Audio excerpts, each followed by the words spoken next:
네, 기도하겠습니다. 하나님, 감사합니다.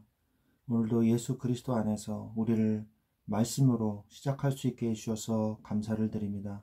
말씀에 집중하는 시간을 가지게 하시며 아침을 말씀에서부터 시작할 수 있도록 축복하여 주시옵소서. 예수 그리스도의 이름으로 기도합니다. 아멘. 네, 하나님 말씀은 신명기 7장입니다. 신명기 7장 16절 한 절 말씀을 보도록 하겠습니다. 신명기 7장 16절 말씀입니다. 내 하나님 여호와께서 내게 넘겨주신 모든 민족을 내 눈이 긍휼히 여기지 말고 진멸하며 그들의 신을 섬기지 말라. 그것이 내게 올무가 되리라. 아멘.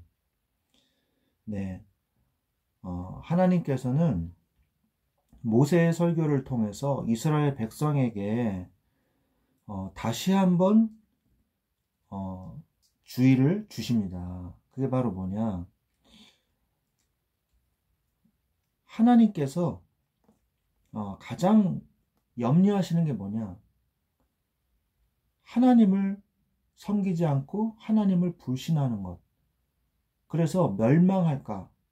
그것을 하나님이 제일 걱정하시는 것이거든요. 그래서 이스라엘 민족이 가나안 땅에 들어갔을 때 그곳에 살고 있었던 우상 숭배 속에 타락한 민족들을 멸하지 아니하면 그들에게 있는 우상의 문화가 이스라엘 백성에게도 들어오는 것을 하나님은 매우 경계해 주셨습니다. 그래서 오늘 말씀에서도 내 하나님 여호와께서 너에게 넘겨주신 모든 민족을 너의 눈이 긍휼히 여기지 말고 그들에게는 절대 긍휼히 여김을 받게 하면 안 된다. 진멸해라. 진멸하며 그들의 신을 섬기지 말아라. 왜 그러냐? 그것이 너에게 올무가 되겠다. 올무가 될 것이다. 이렇게 말씀을 하고 계시는 것이죠. 오늘 신명기 7장에서는 이스라엘 백성이 가나안 땅의 일곱 족속은 누구냐면 헷 족속, 기르가스 족속, 아모리 족속, 가나안 족속, 브리스 족속, 히위 족속, 여부스 족속이거든요.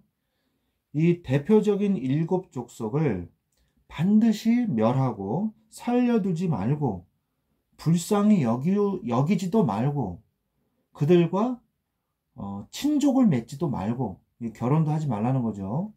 그리고 우상에 입힌 그 금을 탐내지도 마라. 우상에 입힌 금을 벗기려고 하지도 말고 그냥 다 태워서 없애버려라. 이렇게 말씀하고 계십니다. 굉장히 강력하게 다 불살라버리라고 명령하고 계시는 내용이죠. 왜 그러셨는가? 기독교를 잘 모르는 일반인들이요, 성경을 읽다가 아니면 초신자들이 성경을 읽다가 이 부분에서 굉장히 의구심을 가지고 하나님이 왜 이렇게 잔인하신가? 무조건 다 죽이라고 하시나? 뭐 사랑의 하나님이라 그러더니 아니네. 이렇게 말하는 사람들이 종종 있으세요. 그런데 하나님은요, 사랑의 하나님이시지만 공의의 하나님이십니다. 심판의 하나님이시기도 해요. 왜냐하면 하나님의 말씀에 대해서 하나님의 뜻을 인간이 인간으로서 창조의 이 정체성을 잃어버린 인간은요, 타락하게 되고요. 그 타락한 인간은요, 뭐가 기다리냐? 심판이 기다리거든요. 공의의 하나님이시기 때문에. 그래서 이 하나님의 법이 없으면요, 인간을 보호할 수가 없어요. 하나님을 사랑하는 자들을 보호할 수가 없어요. 그래서 율법은 하나님이 그의 백성들을 보호하시는 방법이거든요. 그래서 우상 숭배하지 말라고 말씀을 하시는 내용인 것입니다. 그래서 왜 이 율법을 통해서 반드시 하나님만 사랑하고 우상 섬기지 마라. 왜 그렇게 얘기하셨냐? 그것과 같이 진멸당할까 하노라 라고 말씀을 하고 계십니다. 오늘 성경에서. 그들과 함께 진멸을 당할까 내가 걱정되기 때문이다 라고 말씀을 하고 계시는 것이죠. 그러면서 두 번째, 하나님의 말씀을 순종하는 자, 천대까지 은혜의 언약을 이루시겠다고 9절에 보면은 말씀을 하고 계세요. 그러니까 우상 숭배자는 멸망할 것이나 하나님을 사랑하고 하나님의 말씀에 순종하는 자는 천대까지 은혜의 언약을 이루시겠다. 이것은 십계명에 나오죠. 우상 숭배하지 말라. 우상 숭배하는 자는 3, 4대까지 멸망에 이르게 하거니와 하나님을 사랑하는 자는 천대까지 내가 은혜를 베풀 것이다 라는 내용이 십계명에 나오죠. 그래서 모든 것을 다 불사를 하고 말씀하신 거고, 그 다음에 왜 그러셨는가? 어기면 즉시 내가 보응하겠다 말씀하고 계세요. 너희들이 하나님의 말씀을 떠나서 우상 숭배 쪽으로 기울게 되면 즉시 그것에 대해서 보응하시느니라 10절에 말씀을 하고 계십니다. 우리는 우리의 모든 인생과 삶을 하나님의 말씀의 기준에 맞추고 말씀을 중심으로 살아야 합니다. 왜 그러냐? 하나님은 모든 피조물들의 기준이요 중심이시기 때문에. 그래서 하나님의 형상을 가지고 있는 인간은요, 하나님과 교제하면서 살도록 창조되었어요. 그게 하나님의 형상을 가진 존재인 인간이거든요. 근데 이 인간이요, 인간으로서의 정체성을 잃어버리는 일이 뭐냐? 하나님의 형상을 잃어버리는 것이거든요. 하나님의 형상을 잃어버리는 것은 죄를 지을 때 하나님과 분리되게 되거든요. 그 죄가 뭐냐? 하나님을 사랑하지 않는 거예요. 부인이 남편을 놔두고 다른 남자를 만나는 거랑 똑같은 거죠. 그죠? 자녀가 내 부모를 놔두고 다른 부모를 섬기겠다고 하는 거랑 똑같은 거예요. 그래서 인간으로서의 정체성을 잃어버리는 거예요. 그러니까 인간이 인간답지 못하게 되는 거죠. 짐승만도 못하게 되는 거예요. 그래서 짐승만도 못한 범죄와 사건과 타락과 멸망이 이어지는 것이거든요. 그래서 하나님의 자녀는요, 하나님의 말씀의 기준에 맞추어서 인생을 살아야 돼요. 말씀 중심으로 살아야 된다는 얘기예요. 그래야지 사람이 사람답게 살 수 있어요. 그런데 이 말씀 중심으로 살아야지만 되는데, 그래서 우리는 항상 하나님의 말씀이 나를 어떻게 인도하고 계시는가 바라봐야 돼요. 그리고 매일의 시간 속에서 하나님을 만나는 시간을 가져야 돼요. 매일의 시간 속에서 시간을 정해야 돼요. 매일의 시간 속에서 장소를 정해서 하나님을 규칙적으로 정기적으로 계속 예배하고 하나님과 교제하는 시간이 반드시 있어야 됩니다. 그래야지만 이 우상과 저주의 세상 속에서 이길 수가 있는 것이죠.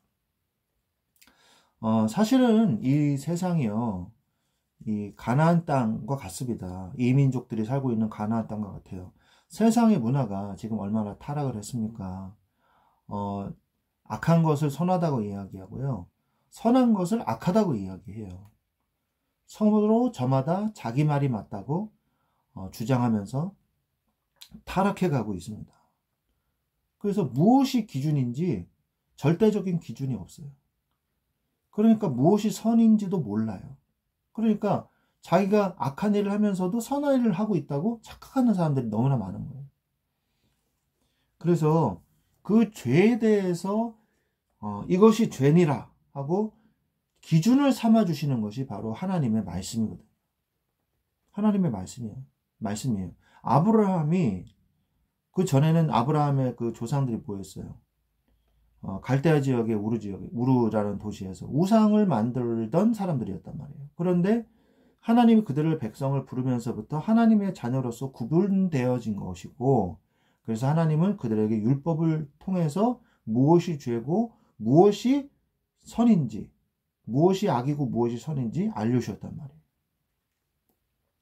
그래서 우리는 이제 뭘 알아야 되냐. 하나님께서 주의하라고 말씀하신 것은요. 주의하라고 강조하신 거는 그만큼 우리도 강조해서 들으면 되는 거예요. 성경이 한 발자국을 하면 우리도 한 발자국 가는 겁니다. 성경이 5발자국을 가면 우리도 5발자국만 가면 되는 거예요. 더도 덜도 말. 말씀이 우리를 인도하시는 대로만 정확하게 가면 되는 거예요.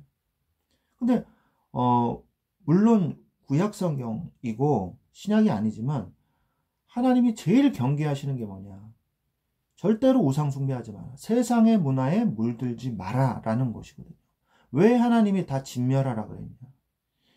솔로몬 왕을 보세요. 솔로몬 왕이 많은 왕비들 불러들이면서요. 그들과 뭐 결혼 생활을 했겠어요? 그냥 정치적으로 결혼한 거죠. 그러니까 이 여왕들이요. 심심해서 미치겠는 거예요. 그래가지고 자기들의 우상을 가지고 들어올 수 있게 허락을 해줬단 말이에요. 그러니까 각가지 우상이 왕궁에 넘쳐나기 시작한 거예요. 이게 솔로몬의 가장 큰 잘못이거든요. 그래서 어떻게 됐습니까? 이스라엘 민족이 북이스라엘은 물론이고 유다 왕국도 계속 타락의 나날을 걷지 않습니까? 그래서 이 우상이 들어오는 통로가 뭐냐면 결혼이란 말이에요. 결혼이란 말이에요. 그래서 이 사람들을요, 남겨두면 안 되는 거예요. 다 쫓아내든지 잡힌 사람은 남겨두서는 안 되는 것입니다. 그만큼 중요한 거예요. 하나님의 백성을 하나님이 보호하시고 지키시기 위한 것이죠. 그래서 어떤 것도 남기지 말아라 라고 말씀을 하시는 것입니다. 그래서 우리는 죄에 대해서 경각심을 가져야 돼요.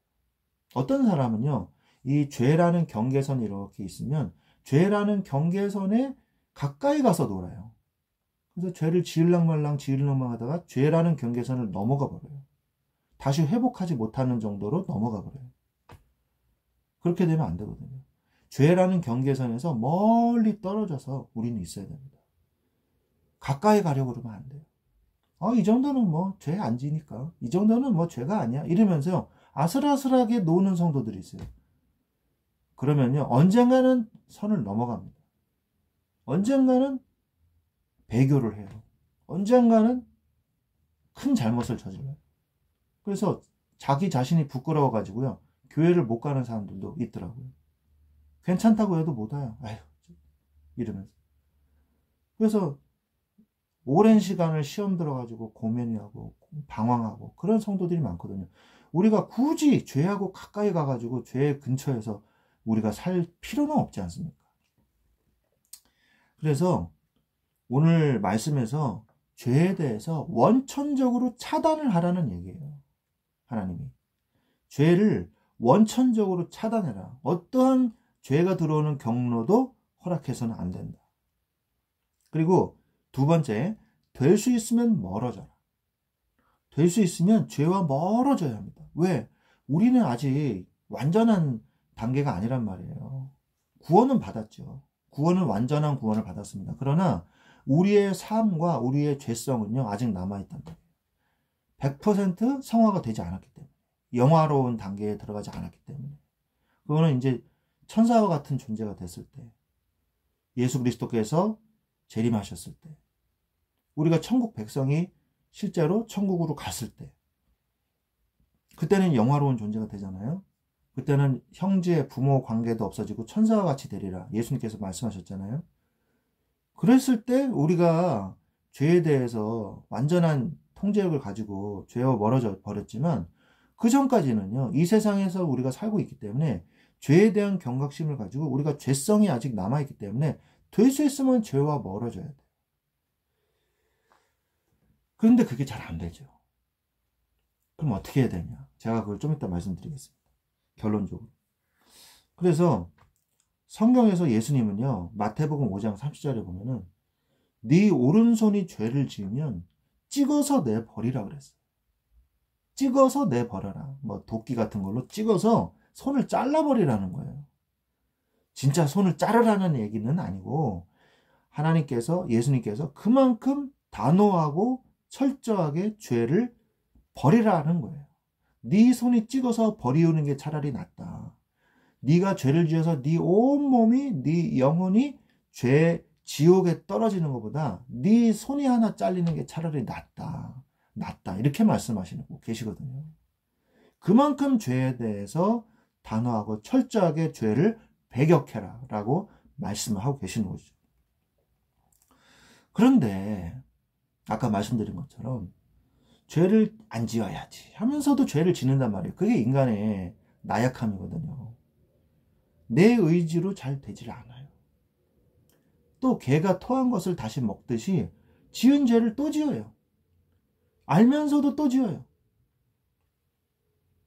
그럼 어떻게 해야 됩니까? 죄를 안 지려고 발버둥 치지 마시고 바로 내 마음에 말씀과 은혜가 가득 채워지도록 해야 돼요.